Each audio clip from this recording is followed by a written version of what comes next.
સર્પોને ધારણ કરે, કરચલાને ધારણ કરે, વીછીને ધારણ કરે, એ ચિતાની ભસ્મ શરીર ઉપર લગાડે છતાં પણ સદૈવને માટે પવિત્ર, નિત્યને માટે નિત્યાય શુદ્ધાય દિગંબરાય એવા તસ્મૈ નકાર સ્વરૂપ મહાદેવને અમે નમસ્કાર કરીએ છીએ. સર્પોનું પણ જ્યાં સ્વાગત છે આવા મહાદેવ.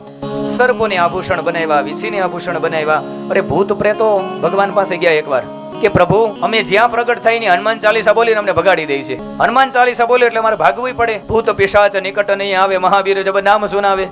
અમે જ ક્યાંય પ્રગટ થઈ હનુમાન ચાલીસાના પ્રભાવથી ભગાવી દે, અમને કોઈ જગ્યાએ કોઈ ઊભા નથી રહેવા દેતા.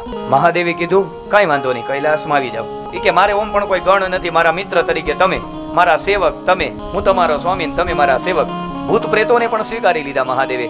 કહેવાનો તાત્પર્ય કે જેને કોઈ પણ વ્યક્તિ શરણ ન આપે એને શરણ મહાદેવ આપે, મહાદેવ સિવાય બીજું કોઈ એને શરણ ન આપી શકે.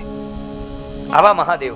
અને જ્યારે એ મહાદેવે સર્પોને પણ આભૂષણ બનાવ્યા અને પાછા ભગવાન મહાદેવ પાસે જાય દૂષણ પણ બની જાય આભૂષણ.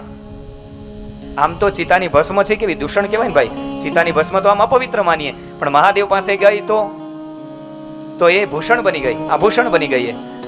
આમ સર્પ વગેરે કેવા છે તો કે ભયંકર મારી નાખે એવા, પણ ભગવાન શિવના તો કે આભૂષણ બની ગયા. કરચલા તો કે કાનની અંદર પહેરી લીધા, નાના નાના સર્પ બધા હાથની અંદર વીંટી લીધા, આખા શરીરે.